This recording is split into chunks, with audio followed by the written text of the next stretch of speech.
From the southernmost point of dawn to the lands of always winter and what is west of west and the shadows in the east, this is Casterly Talk. I'm Ken Napzok, and we are going to start dancing. It's a prelude to a dance here on Casterly Talk, episode 60. Joining me today is Sir Thomas the Tall, Thomas Rissling. Hello, my friend. Welcome to the show. Hey, Ken, thanks for having me back, man. We get to talk dance. We're moving into some fun things here. Yeah, this is going to be great. I have been looking forward to this, even though slightly overwhelmed, slightly afraid, and got a little too busy this week and didn't do all the pre-reading, didn't do all my homework. But it's going to be okay. And for those who are watching live on Facebook, I'm doing a multi-stream test today. We're going live on my Facebook page, Ken Napzok, and that's me. That's the page. That's I could have named it something else. We do have a Casterly Talk page, but like you can't connect to that. It's a complication of streaming. We're also live on YouTube. So a shout out to all of those watching live right now. But first and foremost, Casterly Talk is a audio podcast, and we are available on Anchor, Apple Podcasts, Google Podcasts, Stitcher, all the podcast places. We've been going for a couple years now. And even though HBO's Game of Thrones wrapped, we are here talking about A World of Ice and Fire, A Song of Ice and Fire, and this wonderful book, Fire and Blood, Volume 1, which we know is going to fuel a lot of HBO's next show, Thomas. Oh, yeah. The House of the Dragon, which is why we're taking a look at the dance today. Are you ready for this, my friend? I am, man. In a way, I'm ready to dance. Oh, like a couple of white guys at a wedding. Get the overbite going here. One thing we want to discuss here. First of all, I had a curtain switch out mishap, Thomas. I got the other angle. I got the two camera angles. If I want it here, I'll bring up the other one. For those watching, it's okay. It's okay. But I ordered a curtain and I mismeasured it. This is my bad. And now I have no curtain while I'm waiting for the other curtain to show up. It's a similar predicament I put myself in. Yeah, I had a high water curtain, as I was talking about in the afternoons. So a lot of people like Alden Diaz, Christy McGee, Ball Drop McGee, we sometimes call her, Brandon Bell. We have Robin in here, Ed Harrell, Eddie Haskell, as he's sometimes known. And like I said, we're watching on YouTube. Eric Lane is checking in on Facebook as well. I'm doing this test. We got Christian. Is that Christian _7 here? I think it is, or at least a Christian with a K, but not the Harloff one. I've got all destinations plugged in as I do this kind of multi-stream experiment, but I'm not going to let it distract me much more. All right. So, Thomas, and I'll be honest, I've intentionally, don't drop the I, not dug too deep into what House of the Dragon will end up being on HBO. I kind of want to just let it flow. We are a ways away. Just want to let it flow, and I love dancing in the waters of, as we say in Force Center, speculating responsibly. But, Thomas, we do know the show will be coming from these pages, Fire and Blood, right? We do. Yep, that's the one thing we can be certain of, I think. Yeah, absolutely. Oh, correction, Rob is watching. I said Robin. I looked at that wrong, but Rob is here. Yeah, so that's why we're dancing with this book here. And Thomas, you and I both love this book. Andres loves this book. Rachel loves this book. Everyone's on the shows. We're so book friendly here today. The first thing I'll start to. I keep saying first thing. Doing a lot of qualifiers today live here, Thomas.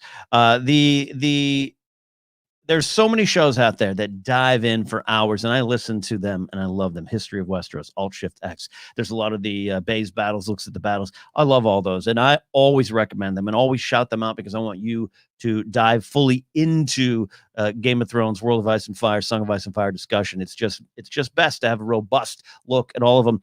I don't dig as super deep into these books as I'd want to, but as say I do Star Wars. So that's how we are approaching this look at the dance, the Targaryen Civil War that really affected a lot of things and was also a precursor of moments in history that were still to come, which is part of the fun that George does. So that's why one of the reasons you're here, Thomas. I've enlisted you because you have written a great book report about this book, right? I did my best. Yeah, we're covering a lot of years here, and to break down the dance, you have to break down not only the 2 years of the dance, but the 60 years prior, because without that, it's only kind of half a picture. Yeah, and you said, to be clear, 60 years prior. We're not talking a while. In fact, reading from the pages of the book, was it Archmaester Gildane wrote the book, right? Or wrote it spoke the book to George R. R. Martin as the front of the book, however you believe. And I believe it. I believe George sits down with imaginary friends and gets all this information. He did the seeds of war are oft planted during times of peace, so it has been in Westeros. The bloody struggle for the Iron Throne, known as the Dance of the Dragons, fought from 129 to 131 AC. That's after conquest, had its roots about a half a century earlier, which is why we're diving in here. And we talk about the House of the Dragon. We really do think this is the best bet for what the show might be centered around, this particular Targaryen Civil War, right, Thomas? Yeah, I mean, we kind of brushed on it last week, and it does share the most similarities with the story of A Song of Ice and Fire, right down to a queen desperately trying to keep her son on the throne, and then another son, et cetera, et cetera. It shares a lot of similarities, and that to me is kind of what they're aiming for, is something we're used to, right? Yeah, and again, this idea of just a little bit of history repeating, like you definitely need to go back to go forward. It's something that comes up a lot in Game of Thrones. It's literally something said to Daenerys, right? Or paraphrasing there a little bit on the prophecy that was said to her. So by quite so. Let's start diving in here. We have a lot, and the first part of the show today will be about the dance and start looking, and this is a prelude to the dance. And then soon, Thomas, this is going to lead into a bigger discussion on the greens and the blacks and what that means, and then that will kind of transition more into the actual war, the Targaryen Civil War, that just absolutely dominated this part of history in Westeros. So you start taking us through here, describing what it is, what we're about to look at here, Thomas.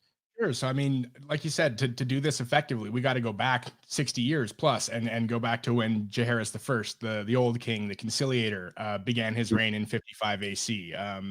They had him and his wife, Queen Alysanne, had many children, and many of them perished young. And that's kind of what led us to this overall issue of succession that laid the footwork for the groundwork per se for the dance itself. Run through those kids. And actually, sure. Should we maybe even take a moment to talk about Jaehaerys the first? Yeah. Perhaps.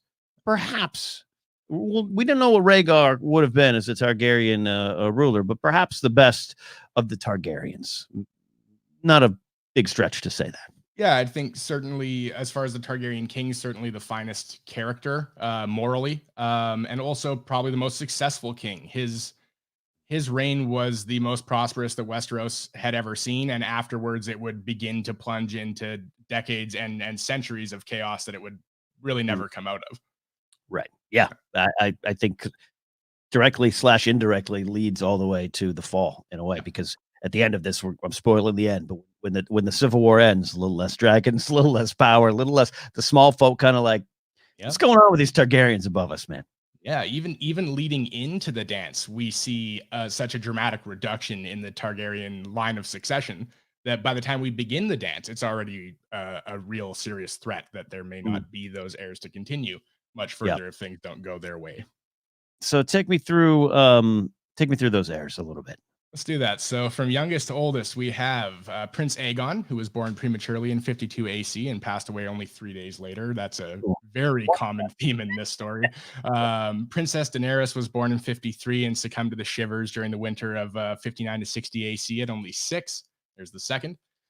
Prince Aemon was born in 55 and his brother Prince Balon in 57. The two had a very close relationship, despite the former being named Prince of Dragonstone by their father at 7, which, in previous stories and stories afterwards, that was very much a bone of contention between princes. Right. We then have Princess Elissa, born during the same winter that her sister Daenerys died in, at 60 AC. We have Princess, I can never pronounce this name right, so someone got it correct. I go Maegel. That's the same way I'm going, Maegel. So I take that from Maegor. So Maegel was born. Yeah, Maegel. Miguel. Thanks, George. Thanks, George. I'm almost tempted to pronounce it Miguel, but I got to stop myself from doing that. So Miguel was born in 62 AC. Then Prince Vagon in 63, Dela in 64, Sarah in 67, Visera in 71, and 3 more to come throughout the next few years. Are they the rest of the family? Pretty much. Yeah, pretty much. And the rest here on Dragonstone. Yep. We'd be bouncing around too much if we were just trying to fit in all the stories of their children alone. That's fair. All right, so you got the kids, like I said, a lot of death in here, which is George's want at the time and telling his history, but also makes sense. He's drawn upon our real world history, and lifespans a little tougher back in the day. So when you're living and eating and drinking and living in castles. So this is why do you feel this is why is it important with these deaths in the family and the kind of is it just simply is just more of a pure line is here? So I think we talked about the issue of succession leading into the dance, and I think although none of these people are directly themselves tied to that fight for succession, which would come in 101 AC, their children are.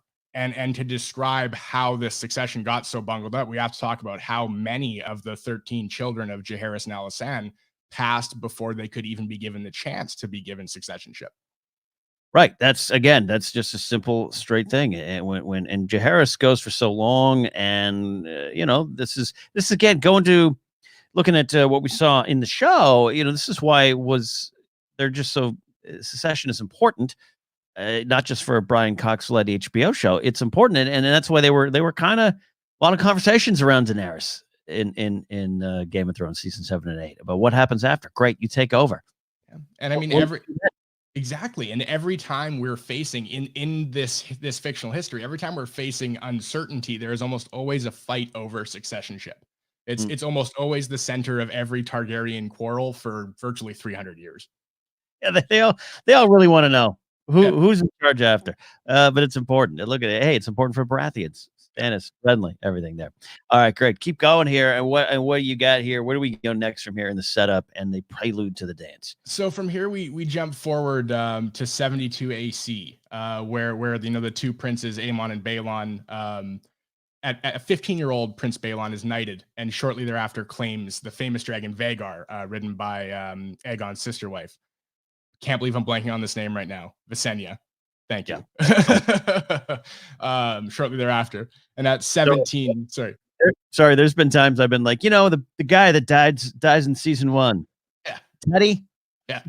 Teddy way too often, way more often than I'm willing to admit. There's just so many between Star Wars, Gilligan's Island. There's so many names in my head sometimes. They all just sometimes like that old Simpsons joke of the viruses in Mr. Burns who they can't get to the door. They're all stuck. That's what happens. So from there, his brother, 2-year-old, stumbling, 2 years older at 17 years old, Prince Aemon would claim Caraxes, and he too would become a dragon rider. These details are really tiny. But do come into play later down the line at a very key moment during the dance. So I thought it was important to just present them here, and then we can come back to that later down the line, I think, if that's okay.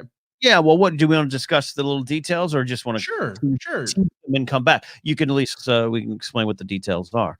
Yeah, so both Caraxes and Vhagar, the 2 dragons claimed by Aemon and Balon, would be ridden by members of their extended family eventually at the Battle Above the God's Eye in 130 AC, which is a pivotal moment during the dance.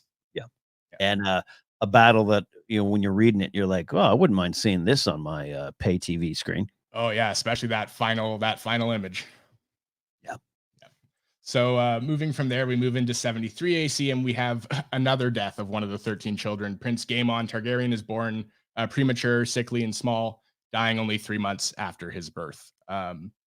At this point, they also give away another potential heir in Miguel, as she's promised to the Faith of the Seven at age 10, as kind of a thanks to the mother for blessing them with many children. Many of these children would go on to die, so that thanks is kind of misplaced. But hey, right? Yeah. Hey, guess what? I got news for you. Pack up your bags. Yeah, you get to live in church. Why? So, hey, we're just saying thanks for something. At that point, At that point, we get another key succession character introduced here in 74 AC. Prince Aemon, the son of Jaehaerys and Alysanne, has his first daughter, Rhaenys. Again, an important introduction, because when we get to that year 101 AC and the fight for succession really begins, she is very much at the center of that, along with her husband and son.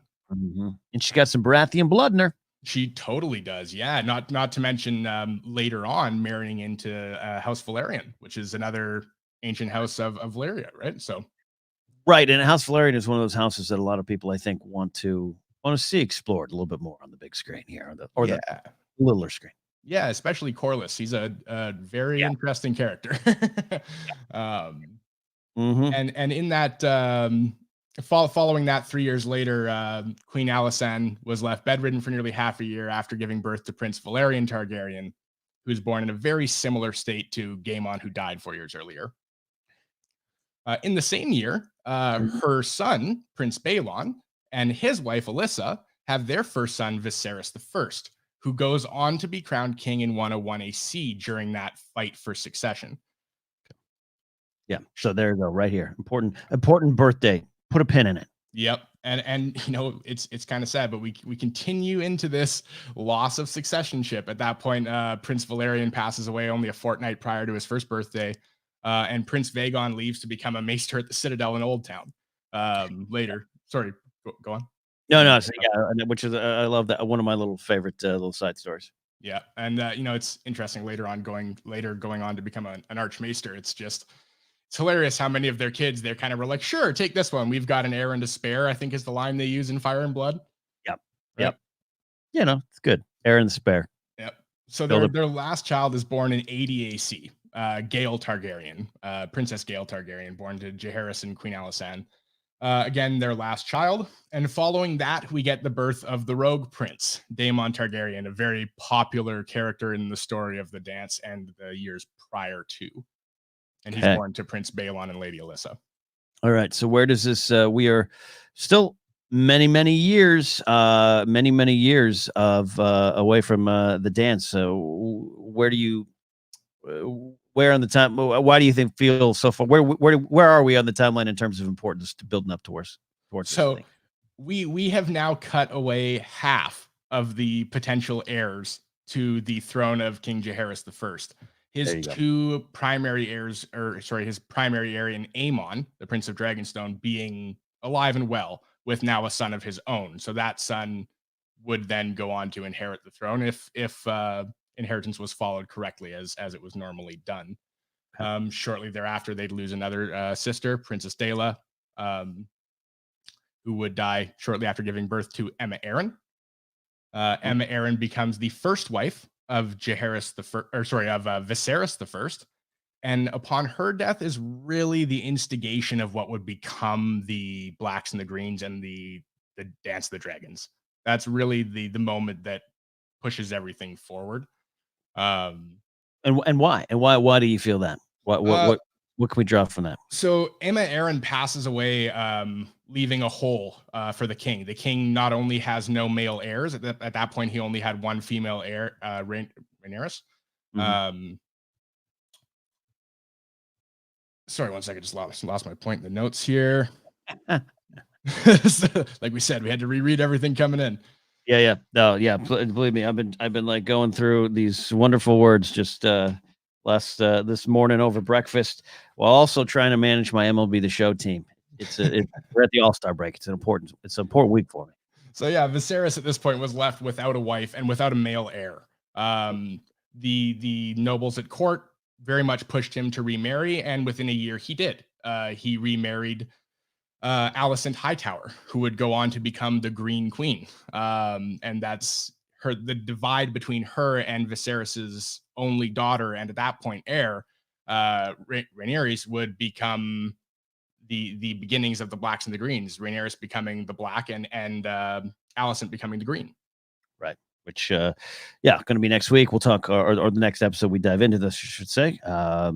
Hopefully next week, about the importance of that and why we always hear about that. Yeah. All right. And then I know Rob in chat was talking about a character, Sarah. You mentioned a little bit, but very interesting story there. That's kind of what's coming next. Yeah. So Sarah flees. Without getting into some of the less savory details, she's essentially sent to Old Town and given to the Faith as punishment. After being caught fornicating with all three of her male favorites, is what they call them in the books. How dare she? How dare she enjoy herself as a young lady? A year and a half later, she fled Old Town for Lys and later Volantis, by then becoming well-known and wealthy. And after that, it was said that her parents kind of began to fracture. They were, the stoic king and queen began to become a little less stoic from there forward. And Sarah becomes kind of almost like an outlaw queen in a sense. When they go to summon her at this great council in 101 AC during the question of succession, she just says, "No, I'm good. I have my empire here," or a similar quote. And that story fascinates me. She also sends or has 4 bastards appear to try and claim the throne when when that question of succession does arise. Yeah. Interesting stuff. Yeah, there's a lot there, which is again why, and we could talk a little bit about this book itself, Volume 1 here, Fire and Blood. It's not necessarily for everyone, even if you love Game of Thrones or Song of Ice and Fire. You get so much history in A Song of Ice and Fire, and you get to learn a lot, especially about Robert's Rebellion and the conquest and all the big things. I just love that this just reads faster for me than a lot of other Game of Thrones, Song of Ice and Fire books.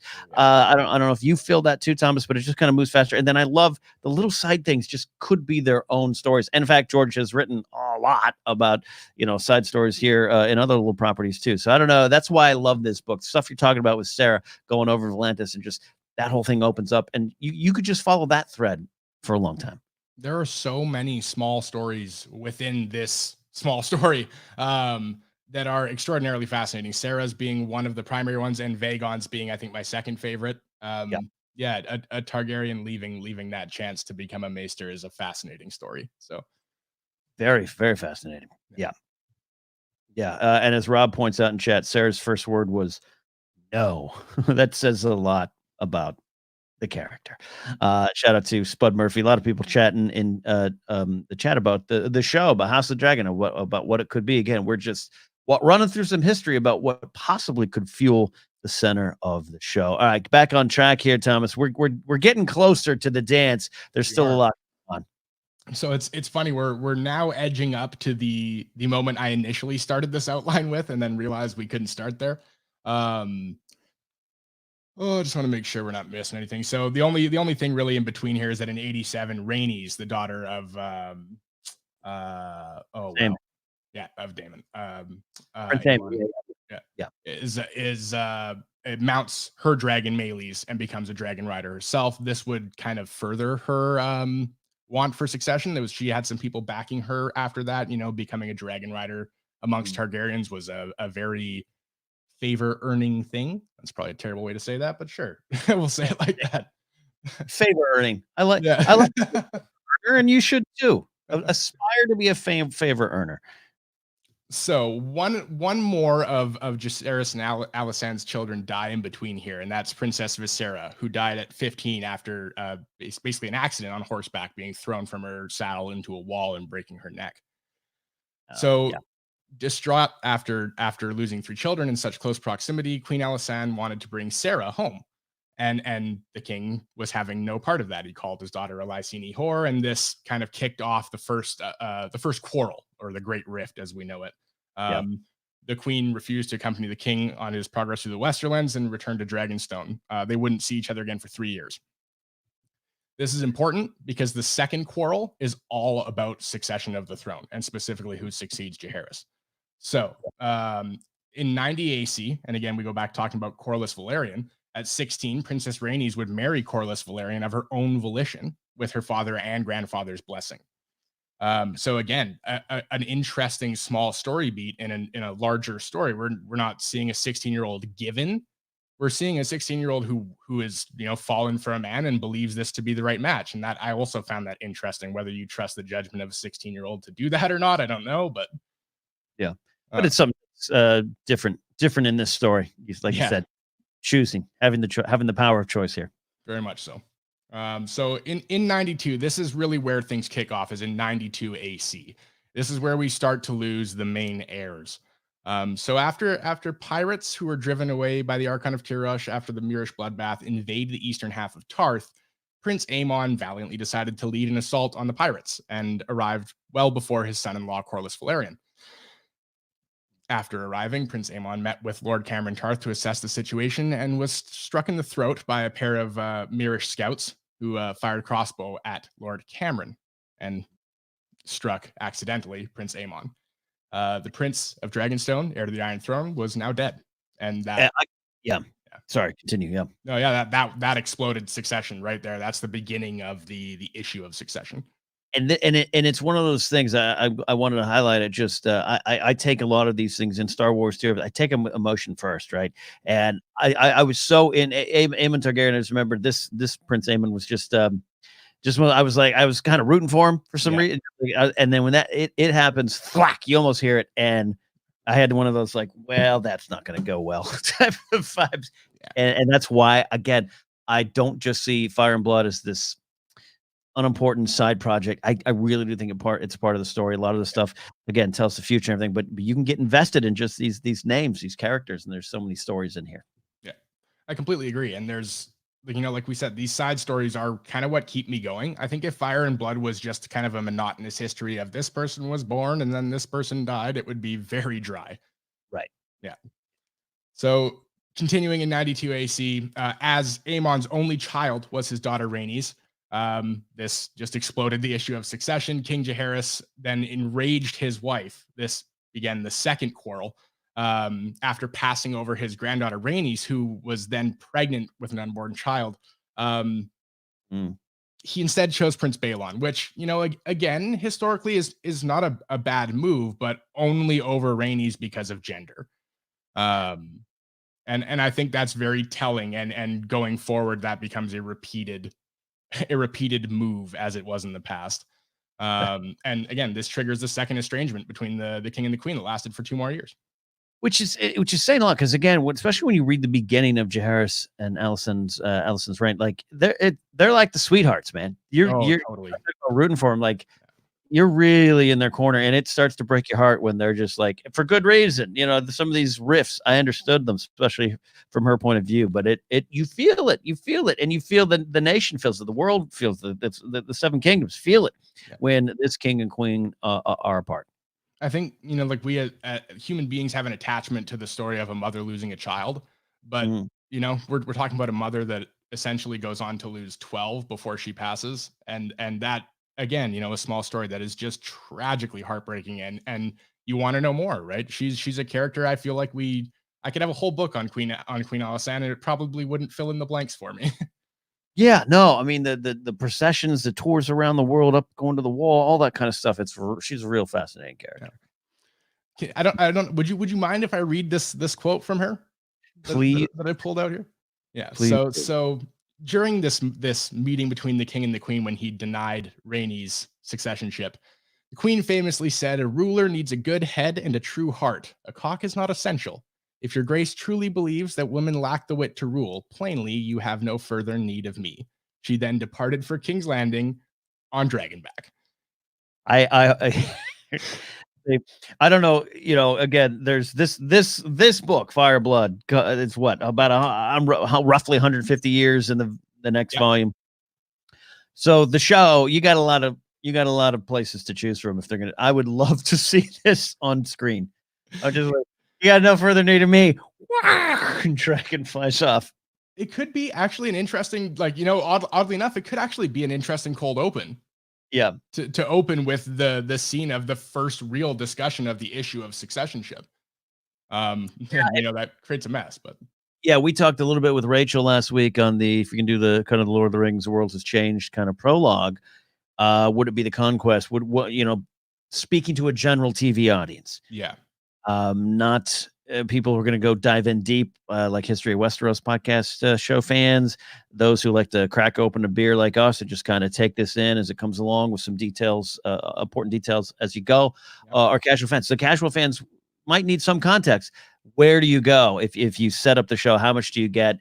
Because I thought Game of Thrones, especially that first season, though confused for some people, Thomas, like you always hear the jokes about I couldn't track who's who and who's who. Yeah, that's fine. It gets the history and the feeling of the world out pretty good. Absolutely. Yeah. Whether you track the characters or not, the feel of the show and the world is very much ingrained, even by the end of the first episode, I'd say. In the first, the first 100 pages of the book. Yeah, absolutely. Absolutely. All right, continue, sir. Sorry. Great quote. Great quote. As Christy McGee says, that was quite a mic drop. Any mic drop that ends with you flying away on the wings of a dragon. On the wings of a dragon. Was that playing this morning on the radio show? Might have been. It needs to be. Yeah. Thank you. Thank you for listening. Thank you for being up early and listening to my work over on WLDJ, Newcastle, Pennsylvania. I absolutely enjoyed it. Go check that out.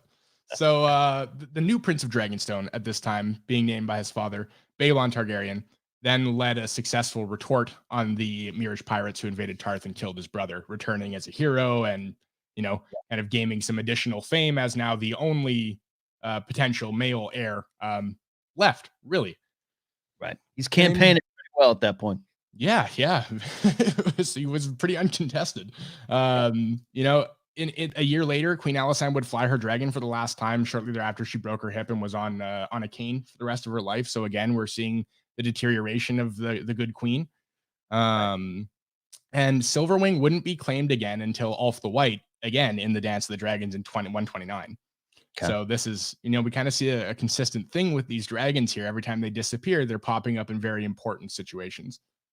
Princess Rhaenys, in the same year in 93 AC, gives birth to her first child, a daughter, Laena Velaryon, fathered by Corlys Velaryon, who we discussed earlier.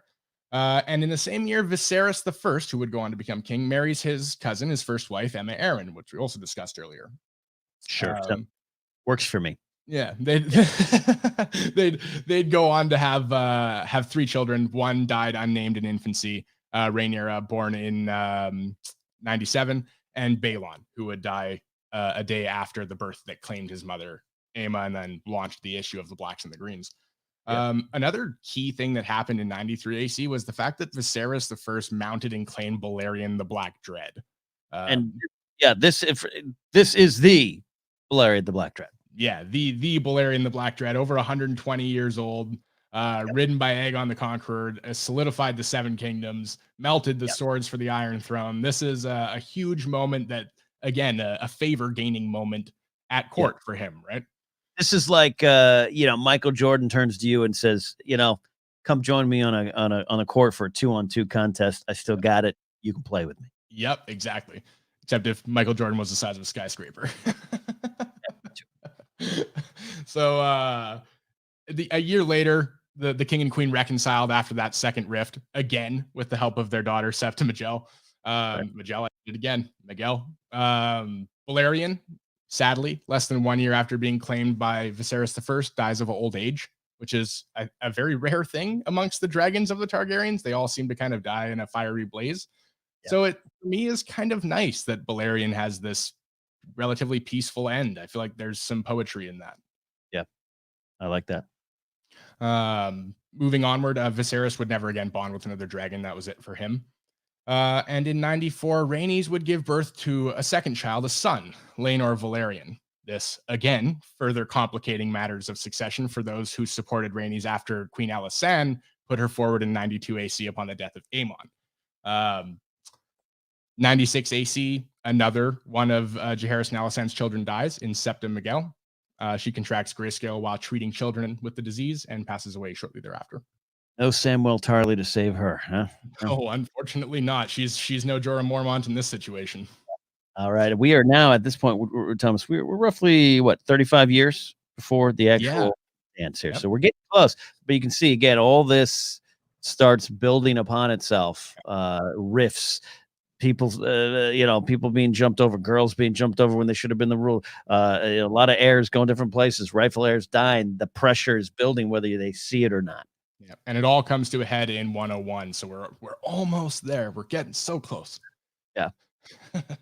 So yeah. So that's pretty much it for 97 AC. Aside from the fact that Daemon Targaryen, the Road Prince, is married off by the Queen to Rhea Royce, the heir to Runestone. Daemon despised the Vale, was very wordy about how much he despised the Vale. He even had some choice nicknames for his new wife. quickly began to hate his surroundings and his wife. That's a good Game of Thrones. That's a good Game of Thrones trait. It is. Your It is surroundings and your partner not liking them. very repeated. Alden Diaz in chat says, "Pour one out for Balerion tonight, folks. A good boy to the end." Right to the end. Robin, Good is good. All right. So and this is another important moment here in the succession issue and leading into the dance, because this is kind of the first moment that began to build resentment between Daemon and the crown being kind of a whole figure here, because later in his life he starts to just kind of treat anybody who is the crown with the same level of disdain. Gotcha. A mistaken marriage necessary maybe by the queen, send her off. Yeah, those little things, those little butterfly wings. Maybe thinking only about the person-to-person match and not so much the locale that, right, she's sentencing Daemon to essentially for the rest of his life. Right. So I had to stick this in here. I'm a big fan of Septon Barth. In 98 AC, Septon Barth passes away peacefully in his sleep after serving as Jaehaerys's hand for 41 years. Well, it's not just a small note. It's not a small note. I'm not saying this is an exact indicator for what came in the show, but it's like when Targaryens start losing their advisors and friends, bad things can happen. 41 years is a long time as a hand of the king, especially with such a popular and prosperous king. That does mean something. Yeah, and I could be wrong. I didn't fact check this. I probably should have, but I think that is the longest tenure as hand of the king for any hand. That makes definitely beat Ned by a few years. So right after that, after Septon Barth passes away, this vacates the position of hand of the king, and none other than Prince Balon is named the new hand. Shortly thereafter, another tragedy would befall King Jaehaerys and Queen Alysanne with the disappearance and then death of their youngest daughter, Gael Targaryen, who disappeared from court in King's Landing at 18. This is where Fire and Blood did so many wonderful things for me, because they tell you at one point, they announced that she had died of a fever sometime during the summer. Actually, I think they said that she died of a summer fever, and it's not more about the time, but regardless. Sorry, caught myself coughing. All right. So the king and queen announced that she had died of a fever during the summer, and later, I think about 15 pages after, we learned that it would come to light shortly thereafter that she was seduced and abandoned by a traveling singer, and had given birth to a stillborn son, a tragedy that was very familiar to not only the Targaryens, but to her mother. And traumatized by this, she drowned herself in Blackwater Bay. Again, another tragedy befalls not just King Jaehaerys, but also his wife, Queen Alysanne. And after losing so many children prior to this, Queen Alysanne never recovered from this loss. This was the loss that broke her. Yeah, absolutely. And stay away from those traveling men, traveling around. Yeah. I got to watch myself. I've lost my notes twice in this stupid, what do you call these magic mouses? I picked one of these up and I'm flying up the page now. So, moving forward into 100 AC, right before we get into the meat of the succession ship issue here, Queen Alysanne, kind of tired of the Red Keep and all of the trouble and pain it had caused her, left to Dragonstone, and it is here that the good queen of 52 years passed away mere months after her youngest daughter, which, again, we talk about tragedy and George R. R. Martin being so good at tragedy. Yeah. Oh, that just hurts to even read. So this is 100 AC, which means we're getting so close to some of the events that start to really break things. And she's gone. She's not part of that. And like I said, the good queen is gone. And those are little key details. Yeah, and if she had been here for this next part, I think it would have probably gone differently. So in 101 AC, a few key details happen. Prince Balon complains of a pain in his side while he's out hunting, and his condition quickly worsens upon returning. And after only 5 days, he dies. I think the diagnosis is a burst stomach or burst belly. And once again, only further confusing the issue of succession. King Jaehaerys, at this point, not knowing what to do, calls his son Vagon back from Old Town. At this point, he is Archmaester Vagon. Right. In Fire and Blood, we're told that some say this was to offer his son the throne, which he swiftly declined, whilst others say he was only seeking his wise counsel, the wise counsel of an Archmaester.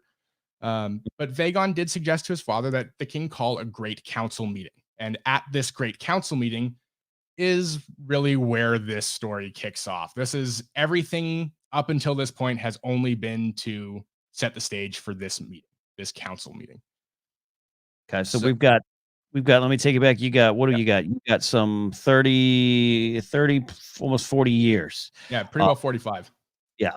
45 years to get to this point. And where, there's a reason for that, but you can just see where it stretches. And in a story like this, these characters, as you can see in HBO's Game of Thrones, like if you watch that, it's like these connections, these bruised egos, they run deep, they stay long, and sometimes they never really go away. Yeah, and I mean, there's never better shown than in Daemon, right? Daemon carries every issue he has for as long as he's around, and we never forget them. Yeah. So following Vagar's advice, the king called for a great council of all the great and lesser lords, the maesters of the citadel, and all the septons and septas to be assembled at Harrenhal. And during these deliberations, 14 potential heirs would be put forward. Again, we have Archmaester Vagon, the last living son of the king, who refused to press his claim. We have Daemon, grandson of the king, who chose to support his brother Viserys's claim, as it would make him the new prince of Dragonstone. So some wise thinking there, knowing he couldn't win. Yeah. Laena Velaryon, the first child of Rhaenys and great granddaughter of the king, the favored heir by Queen Alysanne, was ignored because of her gender, just like her mother twice. Laenor Velaryon, her brother and Rhaenys' son, great grandson of the king, would eventually be one of the only two to actually be kind of considered in the running along with Viserys, and would lose the election to Viserys. Princess Rhaenys Targaryen, again, their mother and the favorite heir of Queen Alysanne, ignored because of her gender. We get back to Princess Sarah, who, this is that quote where she said, "I have my own kingdom here. I don't want to come back to Westeros and take yours. I'm good. I'm good." She's probably good, not paying taxes, doing her own thing, taking money instead of giving it away. No, my gender's not being held against me here. I've got a kingdom, a queendom, whatever. I got whatever I want to call it. Exactly. I like that story of her almost being kind of like the urchin queen in a way, Anyways, moving forward. So Prince Viserys, the first Targaryen, grandson of the king, was eventually elected as the king's new heir. And there was many other kind of very unregistered claims, things that didn't make sense. 4 bastards of Princess Sarah, each born of a different father, all dismissed. One bastard claiming to be a bastard of Maegor the Cruel. As proof, he brought his mother, who said she was raped by Maegor. The council outright didn't believe him right when he presented himself. And the last bizarre one, a nobleman claiming to be a descendant of Gaemon the Glorious, producing kind of like they describe it like he walks up with the endless roll of parchment and drops it, and it's like the list of 1,004 holds. So his claim was ultimately dismissed. So again, the only two choices. Chris Jericho just made it into a Game of Thrones podcast. There you go. I managed to do it. 3 cheers for Canada. Yeah. So again, the only two choices after these deliberations, after the 14 were put forward, were Laenor, the young son of Princess Rhaenys and Corlys Velaryon, and Viserys the first, Prince of Baelon, son of Prince Baelon and Elissa Targaryen. So this is where we take the quote from Fire and Blood: "The principle of primogeniture favored Laenor. The principle of proximity favored Viserys." And this is where we split succession, and people essentially take a side. Start picking. Yeah. Okay. Where and between Laenor and Viserys. Sorry, well, I missed the last part. No, between Laenor and Viserys. That's where the lines start to be drawn. Yes, that's right where the line starts to be drawn. At that great council in 101 AC, many people sided with Laenor because his father, Corlys Velaryon, is extremely rich. At this point, probably the most wealthy man in the 7 Kingdoms. And they say he kind of did like the Oscar campaign, where he walked around and shook everybody's hand and was like, "Hey, consider my son, right? Consider my son. Here's a pile of gold. Here's some Arbor gold," right? Miramax in the late 90s. Got it. And I mean, ultimately, it was an easy choice, despite the fact that Laenor had this expensive and elaborate plan behind him. He was still a child of 7, whereas Viserys was a man of 24 years old, and that really was the deciding factor. So in an unsurprising result, the assembled lords swayed towards Viserys I and set that in stone by voting for him, making him the king to succeed Jaehaerys I. Gotcha. So he wins. Wins. Yep. It's like you win American Idol. You just now you Do you want that? Do you want that? All right. Now and again, we're running through a lot of stuff. We're just kind of setting the tone, just kind of going beat by beat on the timeline here, building up in our discussion to the Dance of the Dragons, which does not happen for now. We're looking at about 26 years roughly from this point, but the seeds are more than sown. They are sprouting. Oh yeah. Oh yeah.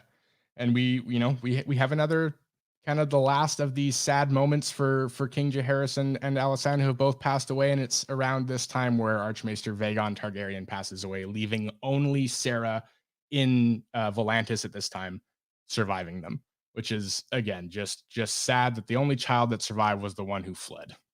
Yeah, and that is what it said, roughly 101 AC. But they didn't put a date on it, right?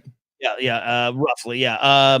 But hey, what you said, look at that. That means something to me. That the only child who ran away from all of this was like, I'm good. Sarah, the only one surviving. I don't know. I look at Jon Snow, and I'm like, okay. And I'm also thinking of another two Targaryens who fled Westeros and survived, or one of them survived anyways, in Viserys and Daenerys later on, right? Yeah. Yep. For very different reasons, that being said. So going forward in 103, King Jaehaerys, the first Targaryen, the Conciliator, dies and Viserys succeeds him. Being that Jaehaerys was this successful, his grandson Viserys inherited a wealthy, stable, successful, and extraordinarily strong kingdom. It's probably the best handover of the kingdom from king to king that will ever take place in Westeros. Unless they adjust the history again, as George loves to do. As this is one. This also marks kind of the beginning of Viserys and Daemon playing this dance between the two of them, where it was Viserys constantly trying to appease Daemon by giving him different titles and positions and, exceptions and things like that. Gotcha. So now we go to we're 104. We are, yes. We're moving down the line here fast. So quickly after making an enemy out of the king's hand, Otto Hightower, Daemon's removed as Master of Coin and made Master of Laws. Again, lasting a very short period of time, as once again the king's hand would beg Viserys to remove Daemon from the small council. Being that he was the king's brother, instead Viserys made him commander of the city watch, which all things considered is laughable at that point. But so I don't really feel bad for Viserys, as I have two friends who kind of like, oh, his brother does him so wrong. Right. It's also on him, like he's a king, you're a new king, make some wise decisions, not just decisions based on your blood, right? As we saw Jaehaerys make time and time again. Right. So at this point, Daemon grew more powerful, amassing kind of an army within the city watch, and the urchins being well known amongst the low lives of the city. And grew to know a prostitute named Missaria. It's never good. No, it's never good, and it would certainly become the real divide between him and Viserys. It would take it from a disdain to an actual divide. Daemon, now second in line to the throne, very much coveted the title of Prince of Dragonstone, and believed himself to be Viserys's only heir. As the lords and ladies were concerned, that was the case. But if you're Rhaenys and you're all the other people who Alysanne backed, that was not the case, right? So again, we already have a fight for succession within 2 years of the new king being named. Things aren't steady. No. So this now in 105 is where Queen Aemma passes away during Prince Balon Targaryen's birth. This is not the former Prince Balon who dies in 101 of a stitch in his side, but named for him. Again, this death is a very key moment in what would give rise to the Targaryen Civil War, and baby Balon would pass only a day later. This is a very dark part in this story, but I felt like it needed to be told. So after baby Balon's death, Prince Daemon is out in a brothel, and people spot him drunkenly joking about the heir for a day, which makes me uncomfortable even talking about it. When word of this made it back to the king, he was infuriated and immediately named Rhaenyra his new heir to spite his brother. So this is where that disdain turns into an actual divide and would equate to years of fighting from here forward. And they would reconcile many times, but it would never go back to normal. The Lords of the Realm then swore their fealty to Princess Rhaenyra, and upon hearing this news, Daemon resigned his position and fled for Dragonstone on Caraxes, bringing Missaria, his prostitute friend, with him. Mhm. Shortly thereafter, they would have a child, or she would become pregnant with his child, and he would present her with a gift, a very Targaryen gift, a dragon egg. Uh, this, being that he stole this king from the family, his brother was enraged and demanded, this is a quote, demanded that he return the egg, send his whore away, and return to his lawful wife, Rhea, or else be attainted as a traitor. Mm. Daemon reluctantly obeyed and sent Mysaria back to Lys aboard a ship. He disdainfully returned to Runestone in the Vale, and then to his wife. And when news reached Daemon that Mysaria had lost the child during a storm on the Narrow Sea, he said absolutely nothing, but his heart hardened even further against his brother, the king. And this is where that divide really happens. And this is where eventually Daemon will support one side of this argument that seems somewhat counterintuitive. It's building. So the death of baby Balon, like I said, is part of the tapestry of anger building up, and more than just building up, exploding out of Daemon. Yeah, the grief of losing a child, and then to have someone as close as your brother, make light of that is such a dark beat. I can't imagine that. Yeah. So from there, despite being named her father's successor, Rhaenyra still had loads of detractors at court, who pushed the young king of Viserys. I don't even think he was 30 at the time to have another son. And so a year later, he would remarry, as we said, this time to Alicent Hightower, the daughter of Sir Otto Hightower, the King's Hand, for many years after the passing of Septon Barth and Balon. At the wedding feast, Princess Rhaenyra quickly grew fond of her new stepmother, Alicent. This is kind of, again, counterintuitive to this story, but who in turn named her daughter publicly, and their relationship was off to just a fantastic start. And we go back to Daemon reacting to these moments. And when a messenger arrived to tell him about when a messenger arrived to tell him about Viserys's nuptials, he was said to have virtually whipped the man to death. Once again, completely disdainful toward being lowered in the succession order.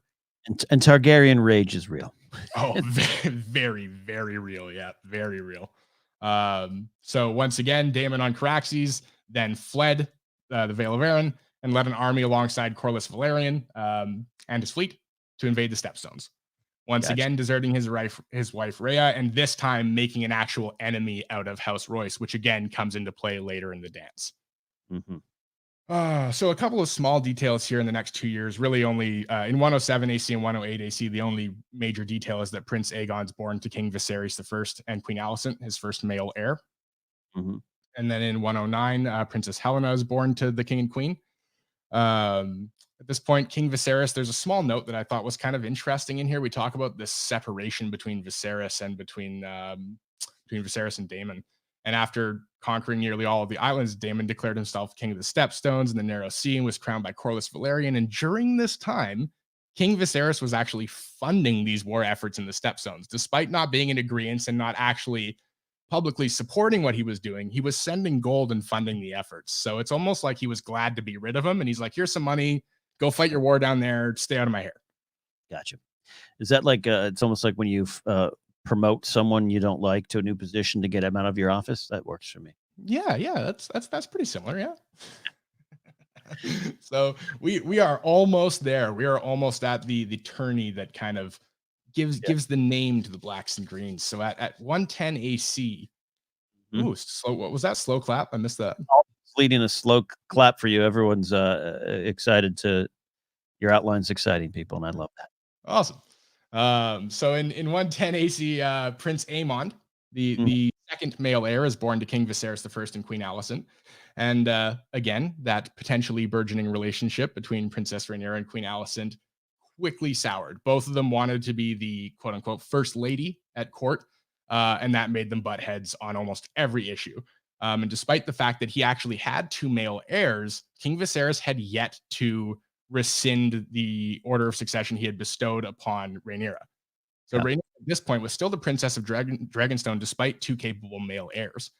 Otto Hightower, then Hand of the King, badgered the king so relentlessly that the king stripped him of his title and sent him back to Old Town, then naming Lionel Strong the Hand of the King. And it's shortly after these events where the official divide began between the princess's party and the queen's party. The queen was allied with many powerful lords who supported her as queen and her sons as potential heirs, while the Princess of Dragonstone had many of the men and women at court in her favor. Of two very different groups. And again, that divide became more prevalent and was even talked about in places like Flea Bottom and in King's Landing in general. There was jokes made about how the blacks and the greens were always at each other. At this point, they hadn't gained that name yet, but the princess and the queen were always at each other, and there was always some quarrel. Gotcha. So from here, we move into kind of that last beat of this. And this is a great tournament held in King's Landing in 111 AC to celebrate the 5th anniversary of the King and Queen's marriage. Great tournaments always are a problem in Game of Thrones. Every time there's a tournament, you're just waiting for the ball to drop, right? Someone's gonna do something that pisses off someone in a great tournament. Oh yeah. So at the opening feast of this tourney, Queen Alicent wore a green gown, whilst Princess Rhaenyra, in quote, dressed dramatically in Targaryen red and black. Note was thereafter taken, and it became custom to refer to the greens and the blacks when talking of the Queen's party and the party of the princess, respectively. At the tournament, the blacks ultimately, quote, won. Kristen Cole, wearing the princess's favor, unseated every one of the queen's champions, all of them her family, 2 of them cousins and 1 her youngest brother. So there's some humiliation in there too, not only a loss, but some real familial humiliation in there as well. Gotcha. So at that point, bored with ruling the Stepstones and being driven out by the combined forces of the Dornish and the 3 sisters of the Triarchy, Daemon fled and returned to King's Landing. This again is one of these scenes that I really hope we get to see, because I think it's one of the most cinematic in Fire and Blood. Daemon arrived on Caraxes unannounced, smack in the middle of one of the days of the tournament. He circled the grounds 3 times on the back of his dragon, and when he finally landed, he kneeled before his brother and presented his new crown as a token of his love and fealty, the crown that Corlys Velaryon had given him a couple of years earlier. Much to everybody's surprise, the king stepped down, gave the crown back to his brother immediately, and much to the delight of the lords and commoners alike, welcomed him home by kissing him on both cheeks. The crowd erupts. And amongst the loudest cheering there is Princess Rhaenyra, overjoyed to see her favorite uncle, who she quickly began to beg to stay. Gotcha. Daemon fell back in with some old friends, and his relationship with the new queen was very sour and very cold very fast, again, being bumped down the line of succession. But he did spend a lot of time with the Princess of Dragonstone, Rhaenyra. He told her stories of his exploits. He gave her all kinds of gifts and from different places and far off lands. They'd race atop their dragons, and he even declared her to be the fairest maid in all the 7 kingdoms. But it's like my favorite line in all this, but best of all, he shared her disdain for the greens. And that is really where this whole thing kicks off. We now have the blacks. We now have the greens. The divide is there. You can see where the issue is. And there's so much more going forward. I love this, Thomas. This is a great, short, like there's so much information, and you're working through 45 plus years of history here. This is a great breakdown of how we get to this moment, why the greens, why the blacks now exist within this Targaryen family and friends, and how that's going to explode. So set us up as best you can right now. The two combatants in this main event that's about to explode. So we are dealing again with Queen Alicent, who married King Viserys in 106, and we are dealing with Princess Rhaenys, the Princess of Dragonstone, born, I believe, in 90. Oh, I can't remember the year she was born at the moment at the time. What we're looking going forward, there's one specific moment here that actually, in my mind, launches the Civil War. The actual, not another seed, but actually launches it. And it's the small council meeting that happens shortly after this tournament. In this small council meeting, tempers flare. Allegiances are made and set in stone. And those allegiances are carried right through until 131 at the end of the Dance of the Dragons.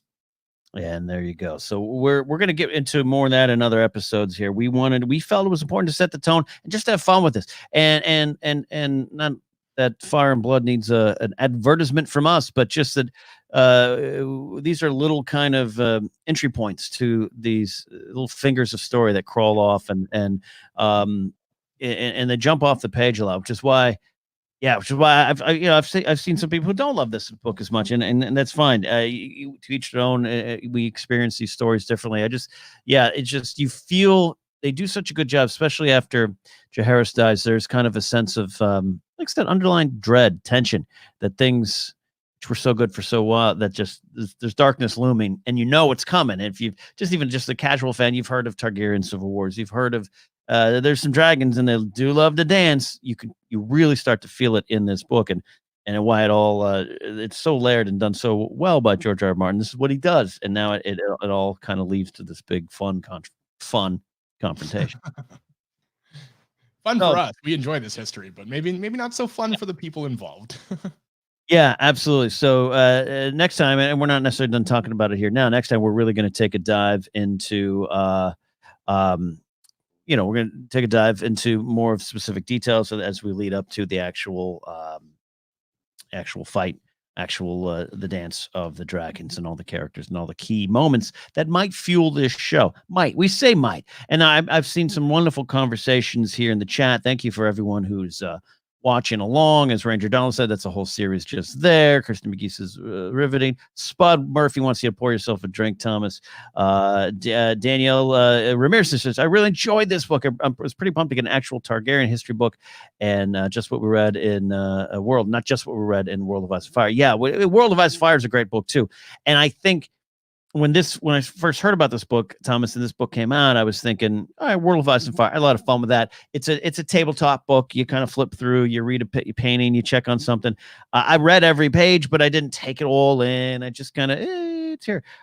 This is George going deep into his own world and those Targaryens, which are the center of so much. Even though they've, only been in these parts. Conquest for 300 years, but they were already here before that there. So 300-400 year range. And to have this, this is the center of the story going forward too in the world. It's a rewarding book in that regard. Yeah, and some of my favorite George R. R. Martin things are the unanswered. And this book, as many things as it answers, it also gives us more questions than we had coming in. So it's, that for me is great. That's what I want out of George's work. Yes, indeed. What a little preview of what we're going to get next from you here. Then we'll take some, we got some pre-selected questions, some calls in from Anchor here and on my Discord server. Thomas, what are you looking forward to focus on next here as we look at the greens and the blacks? So focusing on the greens and the blacks, we are going to be covering likely the period from 111 AC till right up till the dance in 129 or maybe just late 128. In that period, we see the entirety of Viserys I's rule and his eventual passing. We also see the full establishing of the blacks and the greens and their separation as to not only parties at court, but actual political parties vying for the throne. And we begin to see the introduction of a lot of characters. So there's leading into the dance, we get many, many, many characters who play very pivotal roles. And they all kind of are introduced in this next 20-year period. So that's what the next chunk will focus primarily on. We're putting the chess pieces on the board. Yeah, exactly. This one, we've just got the board game out of storage, and hey, anyone want to play a Civil War game? Yeah, okay. Now the pieces are going to be on the table. That's great. Love that. Yeah, and I saw earlier Rob's been just dropping some good bits of knowledge and having fun watching us live here. Where did you say that, Rob? About any discussion of the book Fire and Blood, it needs to serve as advertisement because it's a really good book, and if you've we talked about it a little bit last week. The answer is definitely read the Song of Ice and Fire series before this. I was playing around with the idea of, hey, maybe there's some value in reading this first before you get into the other ones, only just because, do you watch episode 1, 2, and 3, 4, 5, and 6, 7, 8, 9 of Star Wars, or you jump around in the release order? I always go release order so you can experience it culturally and as we all experienced it. But there's something interesting about this because I don't think you'd go into the Song of Ice and Fire with a lot of knowledge, but not needed in the end until you get to really play around in the world. But that's my thoughts on that little book ramble. Yeah, Fire and Blood really assumes that kind of the world already, despite the fact that it's a history book. It really assumes so it is the best thing to start with the song and then go back. I love that. All right, we are on the podcast going to take a quick break. If you're watching live or a little bit later on YouTube and Facebook, you're going to be getting a little bonus discussion as we change files, because the glamorous world of podcast recording is what you're really watching right now. So stick around here on Casterly Talk. We'll be right back.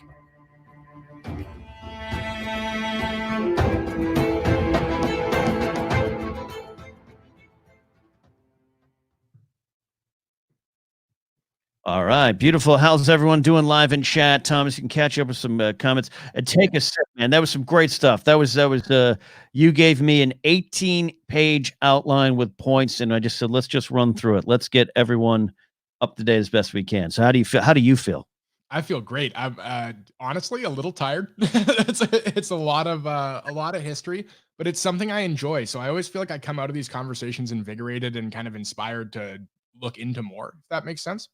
Absolutely makes sense. And discussion, and let's talk a little bit about the show during the break here while I'm changing these files out. Yeah. What do you feel? You know, again, and I saw Robin comment. You know, he's a dedicated fan. He doesn't want this book or these events or these characters quote dumbed down. I think sometimes it's an understandable term, but not necessarily what I think HBO would have to do is just have to make it more accessible. You have to find the emotional cores, which is what David and Dan had to do, which is why I think people get hung up on, hey, some of that theory I love didn't factor into season 7 or 8 of Game of Thrones. It's not necessarily about that. You have to write a TV show for everyone. But I understand Rob's point because there's so many points in this book, Thomas, that are just so interesting. You don't want to see them left behind. Yeah, like adaptations inherently capture like you said, the emotional beats of stories and use those as the building blocks as to how to move it to a different medium. Are we all worried, a little bit that some of the favorite characters are going to get cut out and, maybe certain scenes and moments might get altogether removed? Sure. I'm definitely worried about that.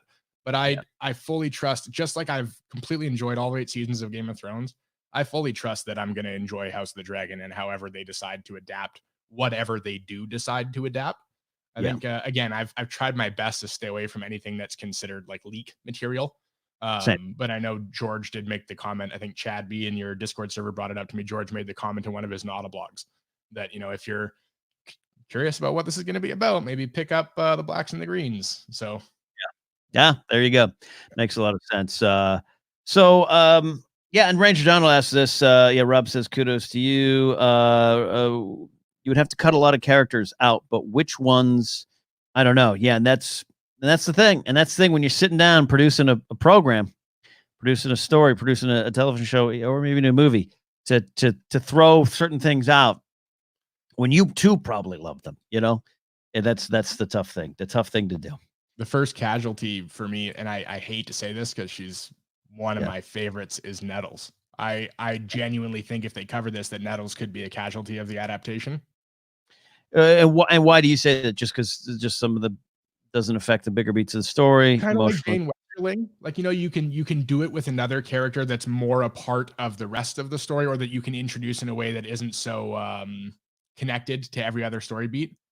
Right. It makes it a little easier, if that makes sense, on the brains and work ethic of the people doing the adaptation. It's a lot of work to move something like that into, whatever, 60 pages for a premium format, hour-long TV show.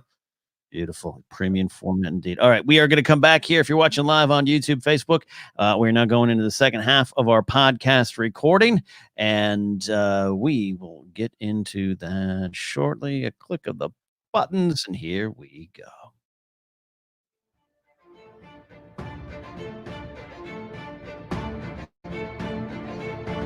Welcome back here to Casterly Talk. Sir Thomas the Tall proving why he is a knight around these parts with a great look back at what led us up to the Blacks, the Greens, the Great Council, the War of Secession that was brewing and about to explode.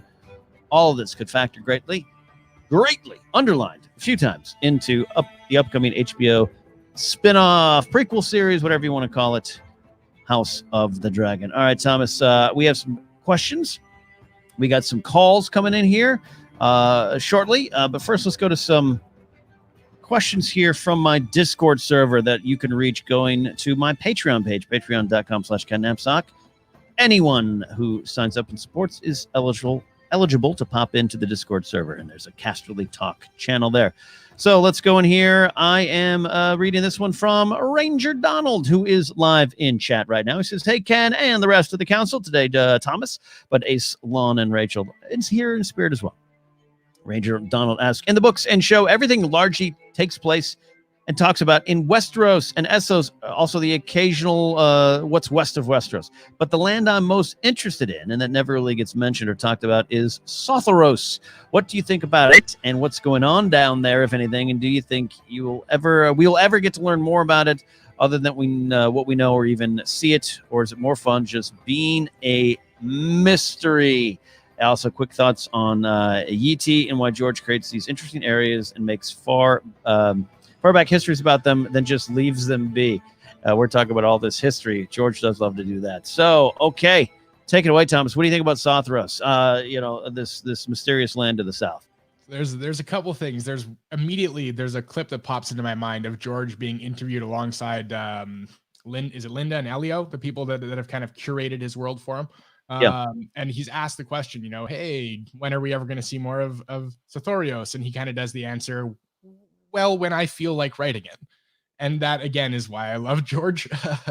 I like the mystery. There's the mystery of the Brindle men, who are this kind of thick-skinned, tough race of people exclusively native to Sothorios, who have kept everybody out for a long, long time. There's also, I can't remember if it's Yeti or if it's Sothorios that has the lizard men. But there's also the talk of lizard men, which, again, in the world of A Song of Ice and Fire, which at times seems so grounded in medieval Europe, I like the high fantasy elements like that kind of sneaking their way in the back door. Yeah, and Sothorios, yes. I Sotheros, my mind always goes to that. You never want to mispronounce things on the internet. You'll get out of the internet. What I'm fascinated with is that George takes the time to do this, and the fact that he doesn't use them, that's what I'm fascinated with, because it just makes it seem like a bigger, more robust world. Case in point for me, Ashai. I love that. I'm obsessed with it. Maybe it's because I like Melisandre. Maybe it's like a lot of the characters that go there. I like what, does it connect? Does it go around? But what is in the shadow? And he makes us say, in the next few books, now you're not going to get much about it. You're going to get some mentions, some references. And it does frustrate me at times, because I love my maps, and I look at these maps, and I do this with the map. I do, what's going on there? What do they feel about Joffrey? What do they feel about the Night King? What do they feel? We'll never really know. And I secretly love that, even though it frustrates me. I love that George is like, nah, I'm just creating all of this history so that it makes what I'm telling here in this little center part of the story just that much more realistic. Yeah, I always try to create a POV when we're kind of taking in these worlds, right? As a person who would be in it. And in our own world, there's so many corners of this world, unless you're very, very lucky, that we'll never see. And carrying that through into this works for me. It makes it feel like a real lived-in world, like you said, Ken. Yeah. Bigger, more robust, but that doesn't mean we are not a little more frustrated when we can't get some more information. We love information. Sarah Risley, who's watching in chat and cheering you on as well, Thomas, says, what's the council's take on the Queen of Thorns, Olenna Tyrell's role in the rest of the books? She was one of my favorite characters from the show, and I'm wondering if her role was expanded in the later seasons because of the amazing actress portraying her, Diana Rigg, because of because of the outline given by George. So you and I were talking off air about this. We both love the Queen of Thorns. We absolutely love, and Diana Rigg is not only just great in this. She's connected to what Bond stuff. For me, she was. I grew up knowing her as the kind of villainous woman from the Great Muppet Caper. Oh wow, yeah. Where I first saw her, Charles Grodin's. I think she plays Charles Grodin's sister in the story. So she's great. Queen of Thorns is great. And that happens. That does happen. George has talked about it. He's talked about there's some performances on the show that have changed even the value of the character in the story, or brought a little different take to it there. I still think Shay is way better on the show, but does lead to some problems in the end, because for me, even a super positive type of fan, like her and Tyrion's fallout happens fast. Happens fast. When the book, I didn't have I didn't have problems with it, but it just seemed like, I don't know. It seemed I could see that coming, where it's so vibrant, it's so in front of you. You see their performances, and it changes your view of the character. So how does that all apply to you and the Queen of Thorns? So, kind of, again, going back to what Sarah says here, like I do to some extent think that her role may have been increased in her latter appearances in the show, just because of how fantastic Diana Rigg is. I do think that she's superior in the show because of the portrayal by Diana Rigg. Is it Diane Rigg or Diana Rigg? I always keep saying Diana Rigg. I'd say Diana. Well, I'll double check that. Okay, let's just we'll stick with it. Both of us are going with it. So yeah, I am firmly in the camp of I think the Queen of Thorns role was extended a little bit for the show because of the acting. I think in the books we're more likely to see her kind of reside in a political position and not be so regularly involved in the ongoings of the throne, if that makes sense. And look, there's interviews you can find them on YouTube. I love just listening to George R. R. Martin interviews. He's got a very weird, oddly relaxing voice. Number one, but he's just so knowledgeable about the own world that he's created. He's so in tune with it. You can just ask him a question, and these are truly real people with real histories. But there's been a few times I've seen him yeah, I can no longer not hear the TV character in my head when I'm writing some of the stuff. It's hard. You just can't. It just can't. And yeah, Ranger Donald following up on that one there too. Let's take some live comments. Braun, he says Brown, but Braun is far better of a show character than the books. I agree with that. Jerome Flynn comes in, brings life to something, and then quite frankly, in the books, kind of dissipates off. We'll see where it ends up. And again, that does factor into the show a little bit. Some of that stuff in season 8 with Braun wasn't my favorite because I just felt they're kind of like, crap, we got to figure out how to do this. Alden says Jamie and Olenna's final scene together is an all-time highlight of the show for me. Brilliant character, wonderful performance. Might be my favorite death in the show. Yeah. Might be. Yeah. So Sarah, to your bigger question at hand, what we think going forward in the books. I agree with Thomas there. Not in the background by any means. No one who's the head of House Tyrell is in the background in any version of the story. But it might not pop as much. It might not seem. And there's so many characters still at play. Not that you'll get lost in the shuffle, but you'll have to look a little harder. So we'll see there. Lauren Roma has this question, and we got a kind of a follow-up question to this in our own Discord. Lauren Romo says, watching GOT, and I believe Theon's arc is, rewatching GOT, and I believe Theon's arc is one of the best that the show produced. What are your thoughts on Theon's overall character arc in the show? And then Red Xavier followed that up. So there's a moment I can't remember which episode where Theon and Ramsay are in the tunnels beneath the Dreadfort during the whole Scape Ruse bed, and where Theon laments what he's done and says that that's Stark's were his real family. Of course, he went on and continued to do great things, culminating in the sacrifice of his brother. But I think that's where it really came together for me. So that is that great moment there. Talk a little bit about that there, Thomas, about Theon, what you think, and I'll give my thoughts on the character as well. I think Theon's journey is one of redemption. I think is why I enjoy it so much. We see a character, that's, I mean, in the books from the first appearance, very detestable. Dude kicks a severed head. But in the show, a little less detestable. He's just kind of more of like a pompous kid. Mm-hmm. I like the redemption story arcs. They mean a lot to me personally. There's something that I've always connected with them. I feel like there's two redemption story arcs that really matter to me: Jaime's and Theon's. I feel like Theon's is stronger because by the time he goes, I feel as though he's redeemed. Whereas though he did some terrible things too, but sadly, I don't feel, as much as I love Jaime, I don't feel that by the time his journey's over, he's redeemed. And that's, I always love Theon's journey for that specifically. Yeah, I'm with you too. I love the Greyjoys more than other people, book and show, and it's certainly more robust in the books. It's going to be. Everything's going to be more robust in the books. But on the show, I feel for Theon and I hate him at the same time. And I love the conflict we have as fans early on for Jaime, Cersei. I talk often here in Casterly Talk the scenes with Robert and Cersei, but also the scenes with Robert and Jaime and Barristan, and talk about the first kill. You really start to feel for Jaime in a different way, and it conflicts you. But Theon, and again, because the show, they couldn't hide Reek from you in the book. I know a lot of people played out a lot differently in the book. Who's this Reek guy? What's going on? Shocker. I like the Greyjoys. I like I like that they try to rise up constantly and they can't. And there's kind of this like, pay the iron price, but we probably shouldn't leave the water. Kind of so I like all that. And the first redemptions, I do like where it ends up. I do like his death simply because I like the idea that you can be redeemed in these stories, similar to Ben Solo. You can be redeemed, but you still have sins you have to pay for. And you can't stick around for the party. And there's something that I really took that emotionally from Theon's journey. Yeah, underneath you're conflicted. You're totally conflicted. I saw Danielle Ramirez in our chat here.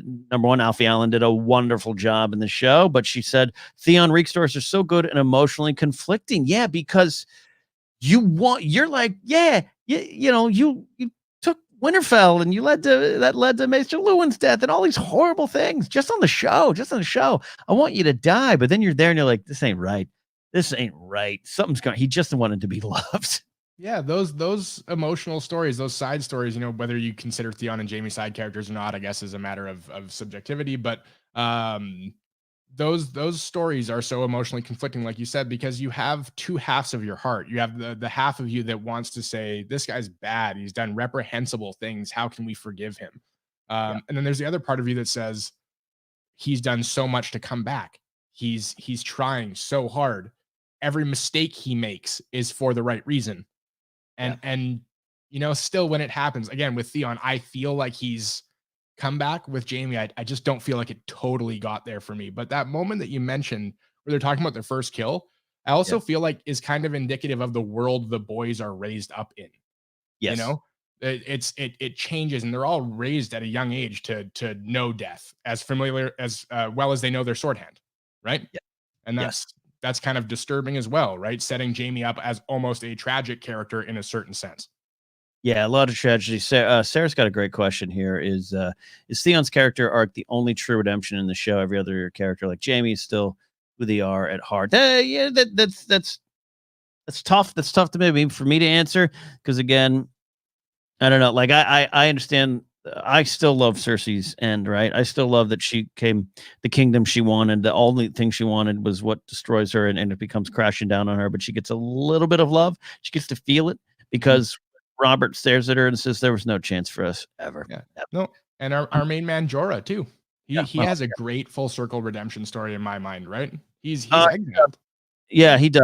I'll go with that, my man Jorah. But Theon's is Theon maybe goes the longest, goes through the mud, and still makes mistakes. The stuff with Sansa makes that horrendous mistakes, but he's also that controversial scene with Sansa and the rape scene. I mean, it's tough. It's tough to watch, and it kind of should be. And they made some choices as creators that maybe people weren't happy with it, which I fully understand. It isn't a comment about that, but in the book, like in the book, not only are the characters different and the actions slightly different.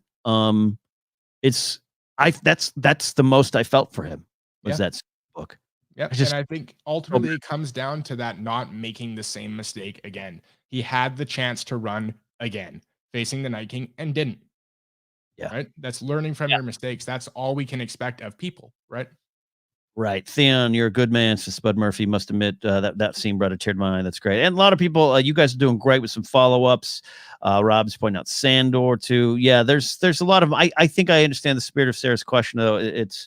It's maybe the most overt kind of redemption, but everyone kind of grows. There's a lot of growth. There's a lot of growth in these characters, but they still feel who they are. I don't think Sandor loses who he is, and he's still he kind of knows he has to go in a way, and maybe wants at times.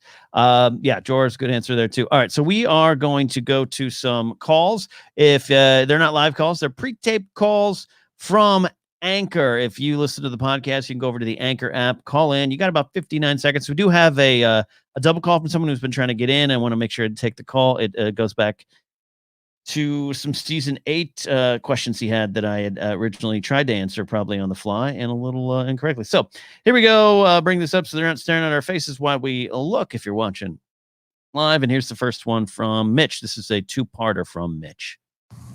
Hey, Ken and Casterly Talk fans. This is Mitch from Dallas, Texas. This is actually like my 20th time trying to fit everything into a minute. So I hope just this one time you'll accept me breaking it into 2 parts. Promise it won't happen again. But I'm a big fan of all the Casterly Talk crew and want to thank you for continuing the podcast even after the show has passed. My question is about Jon, but before I ask, I want to provide a little context about 2 things that seem almost necessary when talking about this show now. Those are that I've actually never read the books. I'm halfway through the first one right now, so I'll get there. And that I absolutely love season 8 and will never back down on it when my friends give me a hard time about it. I actually emailed you this question right after the show ended, like the night of, because I needed to get your opinion on it, but you answered it in a different way than I meant it. So I'm going to ask it again. So here it goes. So my question is, what did Jon being a Targaryen matter? And when I asked in the email, you took it as I was asking about the prophecy, but I was actually asking what it meant to the world itself. The whole series has been hyping up this reveal that he actually is a Targaryen. They tease it in the second episode, Ned's last words to Jon, and then of course the actual reveal in season 6, episode 10, when it cuts from baby Jon to real Jon. Definitely one of my favorite moments. But it seems like this would lead on to be a big deal to all the people of Westeros in the story. I'm not saying it didn't matter, because it was one more reason for Dany to turn. And it was like kind of like a secret week to the audience. Like we all know he's the rightful king as he rides off in the sunset. I can't completely find the right words to express how I felt about it, but it just seemed all this hype wasn't for anything with him being a Targaryen, for no other reason than to help Dany's turn. What are your thoughts? All right, Thomas. This is a great question for Mitch to re-ask, and love that he loves season 8. We love season 8 around these parts, warts and all. So, what do you think about this? Jon being a Targaryen to this world, to this story, and he's right about the big point about Dany. Do you think it goes beyond that? So we were just talking about small moments, and I actually think it became something bigger because of how long it remained a mystery. I've kind of always think, and even when we get this in the books, I've always thought that Jon's heritage is more about his story and then later affecting Dany's, and less about the perception of the world. I've in all of my theories around before this happened in the show, and then later with the books, we'll see what happens. I've always kind of had these theories of it's just going to stay small. It's only going to be a small group of people that know, and it's going to stay that way. For me, I'm okay with that. But I do understand the feeling, the need, especially not having read books and just watched the show, to have that play out as something larger in season 8. I can see why that might bug you. But for me, I've always viewed that as a smaller story beat, something more personal to Jon, and then later on affecting Dany's story. Yeah, it absolutely affects Dany, and I think there was all along R plus L equals J. I got the T-shirts. I'm wearing that. We're all very happy to know that, right? When I wore the T-shirt to be like, yeah, yes, I know what the truth is. And I think there was that even expectation on my part that this is revealed. I don't know, a letter around the country or a proclamation, and this is and then that how that would affect the people. But I like what you said, because we didn't get that. I like that this is more about Jon and his relation to this name and what that means and what it could mean for him taking the throne, for this kingdom, this world. We talked about it earlier. He walks away. He's one of the only Targaryens to walk away from that mantle by choice.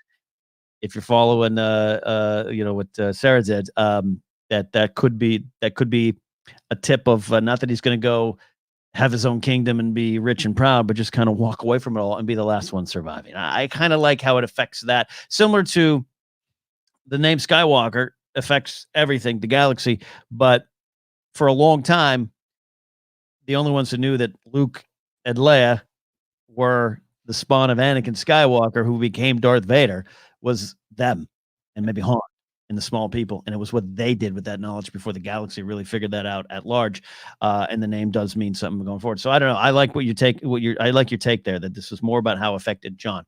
Definitely affects Dany. It affects Dany in that way. I always talk about what's the thing about the bells, that great episode, her looking at the Red Keep, her between her and her kingdom, and what she knows is hers. What is the legacy that we've been reading about in this book? That's mine.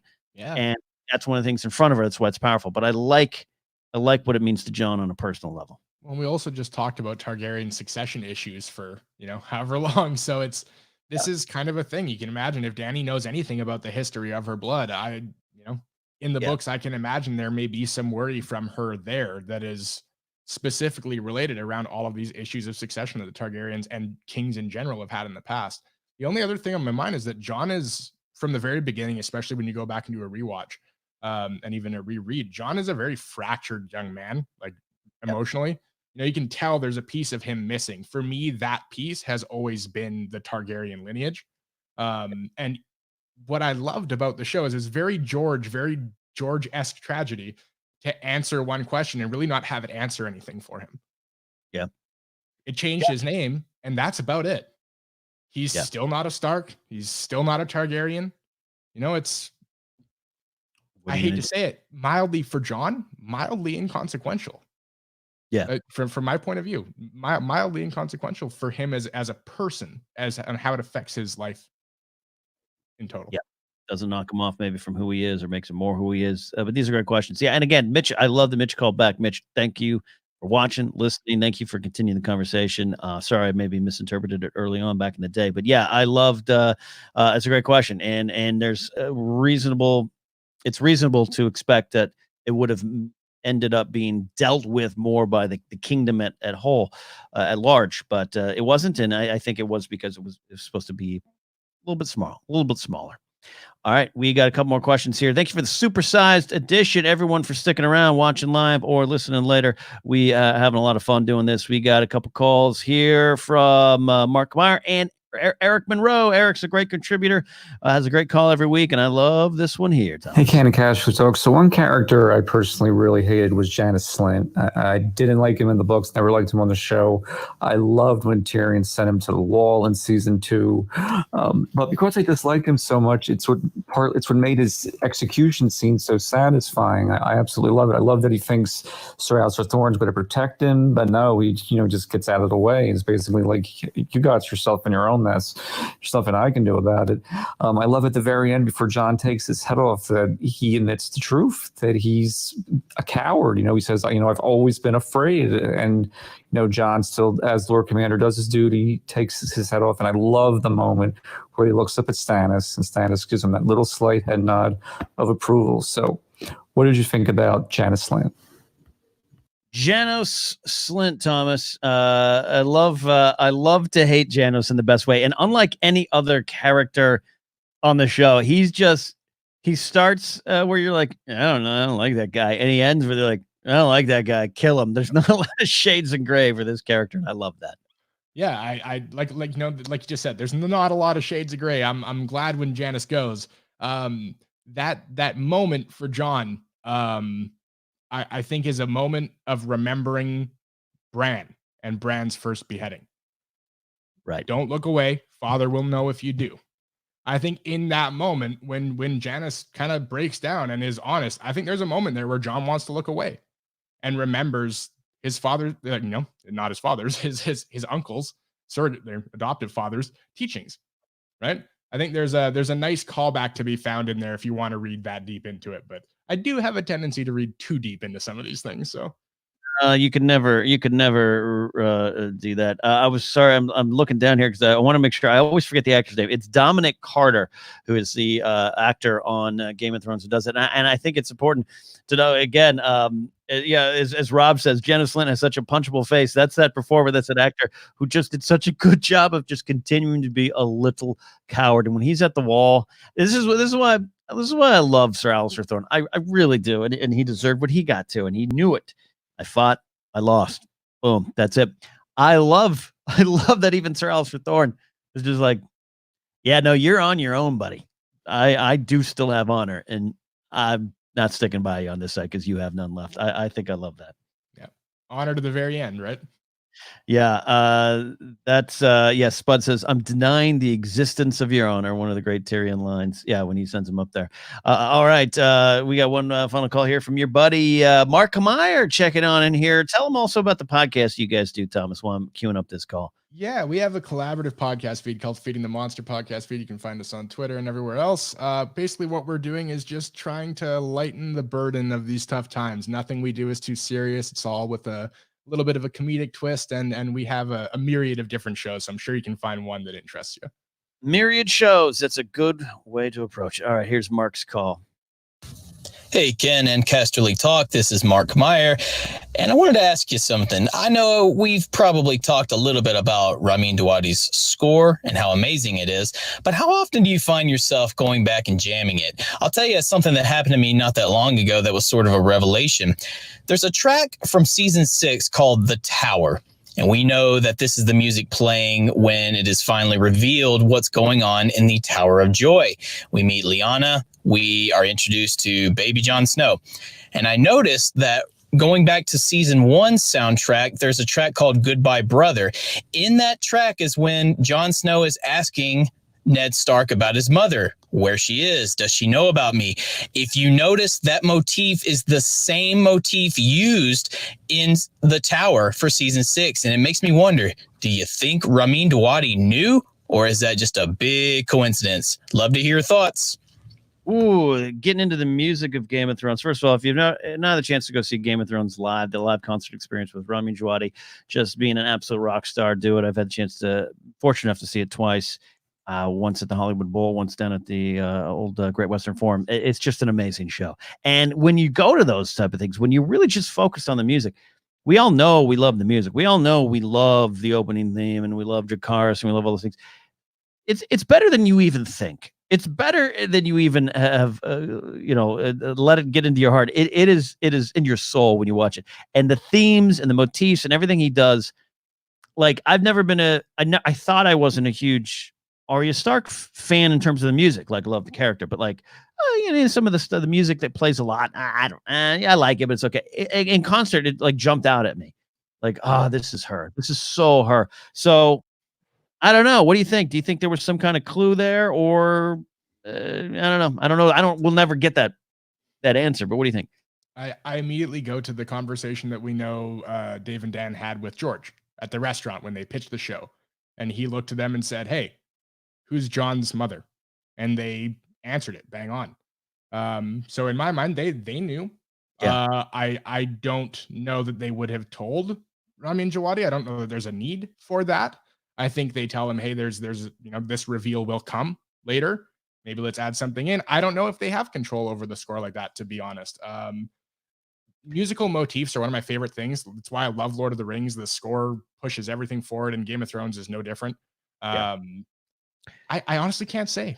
Yeah, I mean, they'd have the control over for sure, but I mean, you're also going to let him do his thing. But it's also you kind of reverse engineer it. Like, all right, what's that thing that popped up here? They would know. Again, would they tell him? I think they could trust him, but very few people did know. I believe Sean Bean even knew in that moment. I think he was playing it as an actor. They gave him that information, but it's very easy to just come back later on and be like, all right, hey, we're building to this. That thing you used there, we want to incorporate it here. We can do that if you want to look at it from that way. But I love looking at the clues. Look, you're talking to someone who, had to work on a Star Wars show for a while where, one of the co-hosts was just obsessed with Plagueis was going to show up here and looking at every musical theme that connected to the Palpatine stuff and everything. And some of that played out a little different than we thought, but played out kind of in the same area. And by the way, it's fun to do that. Yeah.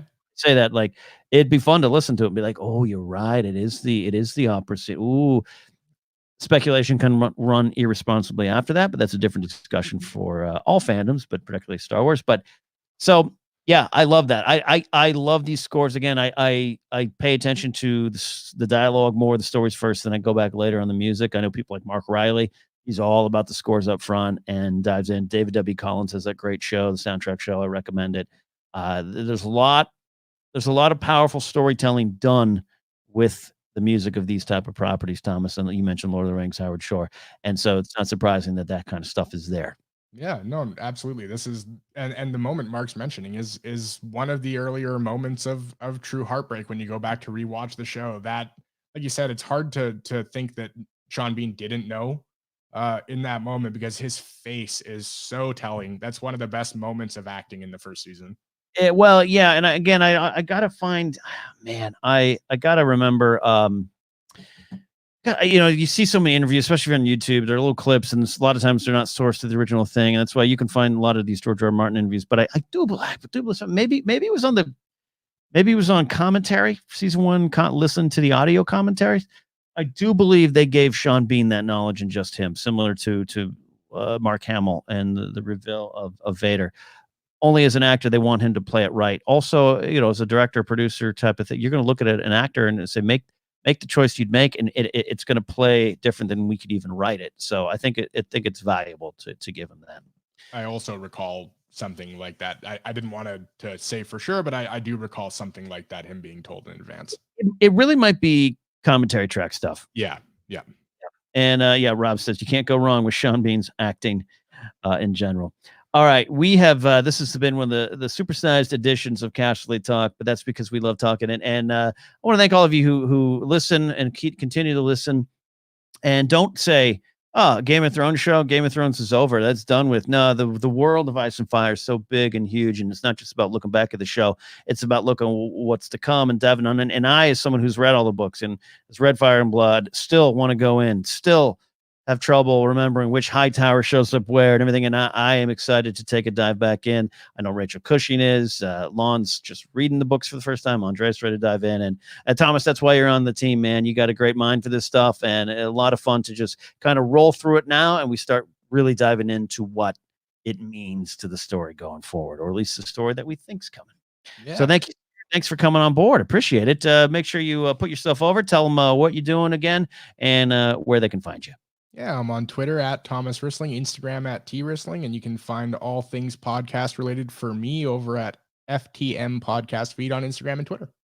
Do it, my friends. Do it. You can follow me at Ken Napzok. Go to kennapzok.com. If you're listening live during this first weekend in May, I have a special book sale going on. You can get my book, Why We Love Star Wars, directly from me, and you get it personalized. And for the price of that package, you get everything else in the Star Wars book shop tab on my webpage. That's a exclusive poster from Janine Bryce and a 3D keychain of the book. Get that now until midnight Pacific time on May 4th. That's a deal. If you happen to be watching live, go to kennapzok.com in the shop tab. If you're listening later, hey, hi, how are you? I wrote a Star Wars book. Hey, how you doing? I'm fine. How are you? All right, everybody, that is it. We'll see you next week on Casterly Talk.